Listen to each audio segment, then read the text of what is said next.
உட்காருங்க உட்காருங்க. நீங்கள் இருக்க, நீங்கள் எங்கே வரீங்க? நீங்கள் போங்க உள்ள இடத்துக்கு. நீங்கள் போங்க பதுரை, நீங்கள் போங்க முதல்ல. உறுப்பினர் கொஞ்சம் அமருங்க, எல்லாம் அமருங்க, எல்லாம் அமருங்க. இருங்க, நீங்கள் அமருங்க, இருங்க, அமருங்க, எல்லாம் அமருங்க, அமருங்க, அமருங்க, அமருங்க, அமருங்க, அமருங்க, அமருங்க, அமருங்க, அமருங்க. உறுப்பினர் கொஞ்சம் அமைதியாக இருங்க. வாய்ப்பு தரேன். உட்காருங்க உட்காருங்க உட்காருங்க. மாண்புமிகு உட்காருங்க. எல்லாம் உட்காருங்க, எல்லாம் உட்காருங்க. நான் அவங்கள தான் பேச அனுமதிக்க போறேன். உட்காருங்க உட்காருங்கன்னு சொல்றேன். உட்காருங்க உட்காருங்க உட்காருங்க உட்காருங்க. முடிங்க, நீங்க பேசி முடிக்கட்டும், முடிக்கட்டும். நீங்க பதில் சொல்லலாம். உங்களுக்கு நான் பதில் சொல்ல அனுமதிக்கிறேன். உட்காருங்க. பேரவைத் தலைவர் வாயிலாக நான் கேட்டுக்கொள்வது, தயவு செய்து இந்த ஃபைல்ஸ் எல்லாம் சீக்கிரம் பிரித்து பாருங்க. ஏதாவது குற்றச்சாட்டு இருந்தால், அதில் ஆதாரம் இருந்தால், யாராக இருந்தாலும் அவர் மீது நடவடிக்கை எடுங்க. இந்த உருட்டல் மிரட்டலுக்கெல்லாம் திராவிட முன்னேற்ற கழக உறுப்பினர்கள் பயப்படுவதற்கான எங்களுக்கு தேவை கிடையாது. மாண்புமிகு உறுப்பினர்கள், இந்த சினிமா போல பஞ்சு டயலாக் என்பதெல்லாம் அவைக்குழு நீக்கப்படுகிறது. கருத்துக்கு பள்ளிக்கூடத்து அமைச்சர் பதில் சொல்லலாம். இப்போ மாண்புமிகு பேரவைத் தலைவர் அவர்களே, தமிழ்நாடு சட்டமன்றத்தில் நடக்கக்கூடியதெல்லாம் மக்களுக்கு தெரியணும். என்னென்ன யார் யார் தொகுதி சார்ந்த பிரச்சனைகள் கேட்குறாங்க, அதுக்கு பதில் சொல்லணும் தான் நேரலை தரோம்.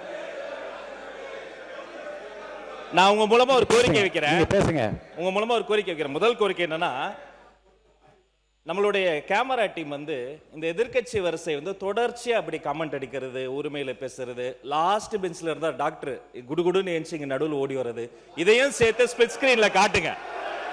ரெண்டாவது, மதிப்பிற்குரிய எதிர்க்கட்சி தலைவர் அவர்கள் பேசுகிற போது லைவை பத்தி சொன்னார். உண்மைதான், அவங்க நேரலையை கடந்த ஆட்சியில் மதிப்பிற்குரிய முன்னாள் முதல்வர் அண்ணா மு.க. ஸ்டாலின் ஆட்சியில் அதை தொடர்ந்தாங்க. ஆனா ஒரு நேரலை என்பது வெறும் ஆளுங்கட்சிக்கு சாதகமா இல்லாம முதல் முறை ஆட்சி நேரலை மட்டுமல்ல, முழுமையான நேரலை என்பது வெற்றி தலைவருடைய ஆட்சியில தான் தொடர்ந்து கொடுத்துக்கிட்டு இருக்கோம்.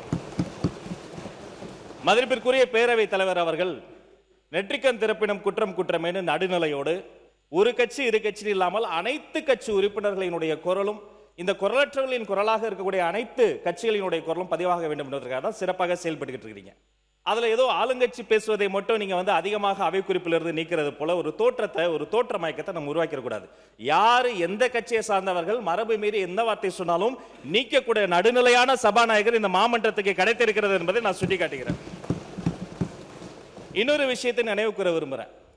மதிப்பிற்குரிய பேரவைத் தலைவர் சேம்பர்ல ஒரு முறை ஒரு முக்கியமான கேள்வி வந்தது. நாங்க அதை கேட்டு அதிர்ச்சி அடைஞ்சோம். என்னன்னா, கடந்த 2 ஆண்டு காலமாக இந்த நேரலைய அரசுக்கு சொந்தமான ஆல் இந்தியா ரேடியோலே கொடுக்காம நிறுத்தி வைத்ததாகவும், நீங்க கொடுப்பீங்களான்னு மதிப்பிற்குரிய பேரவைத் தலைவர் கிட்ட நான் இருக்கும்போது கேட்டாங்க. இதை குறித்து கலந்து ஆலோசித்து, தொலைக்காட்சி மட்டும் கிடையாது, வானொலியிலையும் நேரலை போட்டு குக்கிராமத்தில் இருக்கவங்கள கேட்கட்டும் முடிவெடுத்த சபாநாயகர் நீங்க. இந்த நேரத்தில் அதற்காக உங்களுக்கு நான் நன்றியும் சொல்லிக்கிறேன். அதன் பிறகு எங்களுடைய மாண்புமிகு தமிழ்நாடு முதலமைச்சர் எப்போதும் எதுவாக இருந்தாலும் ஒரு சின்ன செய்தி, அது ஒரு விஷயம் வந்தா கூட பள்ளிக்கல்வித்துறை சார்பாக உடனே தொலைபேசியில் அழைத்து அது குறித்து கடுமையான நடவடிக்கை எடுக்க சொல்லுவார். இந்த மாமன்றத்தில் ஆல்ரெடி அந்த ஃபைல்ஸ் இருக்கிறதே ஒரு சுட்டி காமிச்சார். அந்த இஷ்யூவே நான் தான் ஏஞ்சி சொன்னேன், அவர் ஆதாரத்தை எடுத்துட போறாரு அப்படின்னு. இந்த நேரத்தில் அவர் சாதாரணமா இருந்தாலே அதெல்லாம் பண்ணாத போறாரு. மாண்புமிகு எதிர்க்கட்சி தலைவர் அவர்கள் காட்டுன்றாரு. அவருடைய கோரிக்கையை கட்டாயமாக முதல்வர் நிறைவேற்றுவார் என்பதையும் கூறிக்கொள்கிறேன். 2 வார்த்தை மட்டும் கோரிக்கை. அவர் எல்லாத்தையும் ஆக்கப்பூர்வமாக விமர்சிக்கலாம். அதுல ஒரு தனியார் நிகழ்ச்சி பேரை சொன்னார். அது பாட்டு பாடுவது ஒன்று இந்த மரபுக்கு புதுசு கிடையாது. விதவிதமாய் வித்தியாசமாய் பயங்கரமா பாட்டு பாடினவங்க தான் அந்த பக்கம் ஃபுல்லா உட்காந்துருக்கிறாங்க. அதெல்லாம் அந்த தனியார் நிகழ்ச்சியினுடைய பேரையும் நம்ம நீக்கிடலாம்.